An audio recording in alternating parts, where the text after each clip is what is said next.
टांग दिया। 10 मिनट की कथा में इसने परमात्मा की कथा सुनकर के मूसल टांग दिया। और मैंने तो 10 साल से परमात्मा की कथा सुनी है।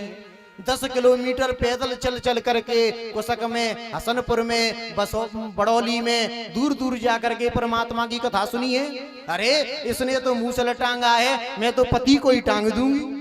और हमेशा पति पत्नी में 3-13 का आंकड़ा रहता था, कभी पति की बात नहीं मानती।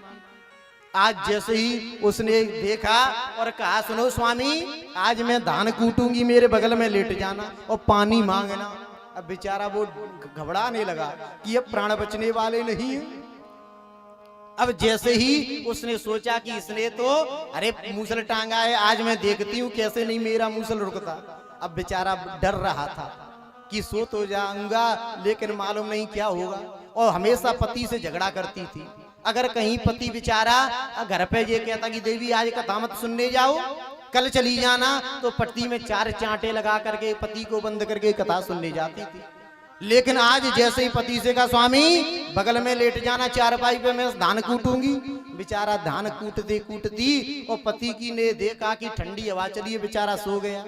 अब सो गया, उसने सोचा अब पानी मांगेंगे, अब पानी मांगेंगे। देखा कि वो तो खर्राटे ले रहे हैं। एक मूसल लेकर के पति में दिया, खड़े हो पानी मांगो। अब जैसे ही मूसल पड़ा, उन्होंने कहा देवी पानी लाओ। अब जैसे ही उसने आकाश में ऊपर मूसल किया और सोचा पति पानी मांग रहे, जैसे ही छोड़ा तो पति की नाक पे जा करके गिरता है, नाक गोविंदाय नमो नमः हो गई। तो प्यारे, दिखावा करने से कुछ नहीं होगा। क्यों कि एक ही धर्म एक की देखा देखी साधे जो, और छीनी काया बाढ़े रो। दिखावा से कुछ नहीं होगा। अगर वास्तव में सज्जनों परमात्मा की कथा सुनने के बाद में उस परमात्मा